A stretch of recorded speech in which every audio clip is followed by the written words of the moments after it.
দ্বীপ, বদ্বীপ এবং উপদ্বীপ এই তিনটা জিনিস থেকে আমাদের পরীক্ষাতে প্রশ্ন আসেই এবং প্রতি বছরই আমরা বিশ্ববিদ্যালয়ে ভর্তি পরীক্ষা এবং চাকরি পরীক্ষাতে এই জায়গা থেকে পরীক্ষাতে প্রশ্ন কিন্তু আসেই। আর আমরা এই পরীক্ষার প্রশ্নের উত্তর করতে গিয়ে আমরা কিন্তু ভুল করে থাকি, আমরা কনফিউশনে পড়ে যাই যে দ্বীপ কোনটা, উপদ্বীপ কোনটা এবং বদ্বীপ কোনটা। চলো আজকে আমরা এই কনফিউশন দূর করার চেষ্টা করি। প্রথমে আমরা দেখি যে দ্বীপ, দ্বীপ কোনটা?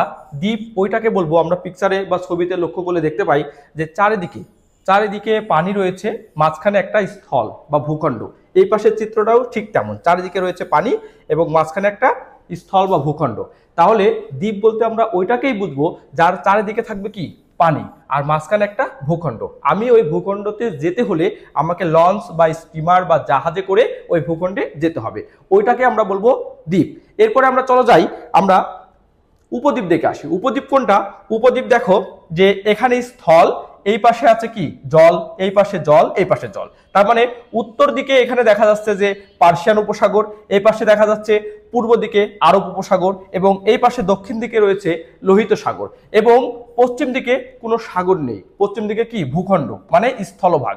আর এই রকম তিন দিকে যদি জল থাকে এবং একদিকে যদি স্থল থাকে তাহলে ওইটাকে আমরা বলবো কি? ওইটাকে আমরা বলবো উপদ্বীপ। এইটা একটা হচ্ছে আরব উপদ্বীপ। এই পাশে দেখো ঠিক চিত্রে 2 নম্বর চিত্র দেখা যাচ্ছে যে তিন পাশেই রয়েছে কি জল এবং এক পাশে স্থলভাগ মানে ভূখণ্ডের সাথে জড়িত। এইরকম তিন পাশে জলভাগ থাকলে, এক পাশে স্থলভাগ থাকলে ওটাকে আমরা বলবো উপদ্বীপ। এরপরে আমরা দেখা যায় যে বদ্বীপ কোনটা? বদ্বীপ আসলে বয়ের মতো দেখতে যে দ্বীপ তাকে বলবো আমরা বদ্বীপ।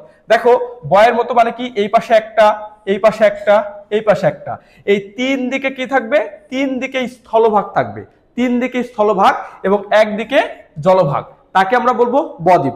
যেরকম পৃথিবীর বৃহত্তম বদ্বীপ হচ্ছে বাংলাদেশ। দেখো বাংলাদেশের মানচিত্রের এই আছে উত্তর দিকে স্থলভাগ, পশ্চিম দিকে স্থলভাগ, পূর্ব দিকে স্থলভাগ এবং দক্ষিণ দিকে রয়েছে শুধু একমাত্র বঙ্গোপসাগর। তার মানে কি বাংলাদেশের তিন দিকে রয়েছে স্থলভাগ এবং একদিকে রয়েছে জলভাগ, এই জন্য এটাকে বলা হয় বদ্বীপ। পৃথিবীর বৃহত্তম বদ্বীপ বাংলাদেশ। ঠিক এই চিত্রটাকে আমরা লক্ষ্য করলে দেখতে পাই যে এই পাশে রয়েছে স্থলভাগ, এই পাশে রয়েছে স্থলভাগ, এই পাশে রয়েছে স্থলভাগ, কিন্তু এই পাশে রয়েছে জলভাগ। তাহলে বদ্বীপ কোনটা? বদ্বীপ হচ্ছে যে যেই ভূখণ্ডের তিন দিকে স্থল একদিকে জল, এটাকে বলবো আমরা বদ্বীপ।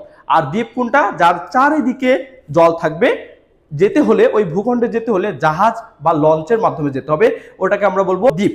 এবং উপদ্বীপ কোনটা? উপদ্বীপ হচ্ছে যার তিন দিকে থাকবে জল, একদিকে থাকবে স্থল, ওটাকে বলবো আমরা উপদ্বীপ। আশা করি এই দ্বীপ, উপদ্বীপ এবং বদ্বীপের মধ্যে আর তোমাদের কোনো কনফিউশন থাকবে না। তাহলে তোমাদের কাছে আমার প্রশ্ন, বাংলাদেশের দ্বীপ জেলা বলা হয় কোনটিকে? রাজশাহী, পঞ্চগড়, ভোলা, কক্সবাজার। যদি তোমাদের উত্তর জানা থাকে তাহলে আমাদের কমেন্ট বক্সে কমেন্ট করে জানাও। আবার নতুন কোনো সমস্যা, নতুন কোনো টপিক নিয়ে আমরা তোমাদের মাঝে হাজির হব। ততক্ষণে সুস্থ থাকো, ভালো থাকো, আল্লাহ হাফেজ।